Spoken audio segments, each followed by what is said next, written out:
Bog Gruntovčani, evo javljamo se iz Gruntek ureda iz Zagreba sa 24. košaricom ove sezone.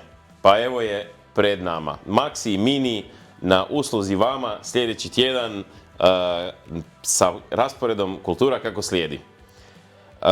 U 24. košarici od lisnatih špinat i blitva, poriluk i mladi luk, mrkva celer luk, helj i kupus, tikva baternat, cikla i salata. Kao što znate, salate još uvijek su jedno barem 3-4 različite sorte u opticaju, kelja su 2 sorte u opticaju, a kupusa, kao što znate, ima 4-5 različitih, pa šta vas zadesi, sad se već polako čisti Gruntek polje. Celer, vrlo aromatičan, probajte ga, mladi špinat, pričali smo puno o njemu, stvarno je prekrasan i da u ovo doba, već za hladno doba godine, još imamo lijepog mladog špinata, to je super. Poriluk, iako ga svi volimo, nije ni loše da je pri kraju.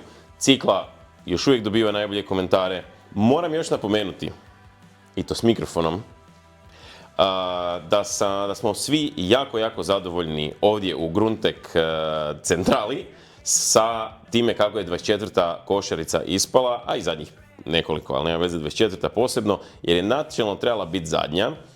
U sredini 11. mjeseca skoro, salata je još uvijek prekrasna, poriluk se deblja, sve lisnato je sočno i krasno.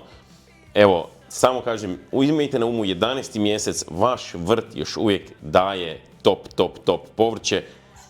Eto, to je otprilike to, Mini, Maxi, sve znate. Uživajte u povrću, radite salate, kuhajte, pecite, šta god. Nemojte zaboraviti nešto podijeliti na društvene mreže.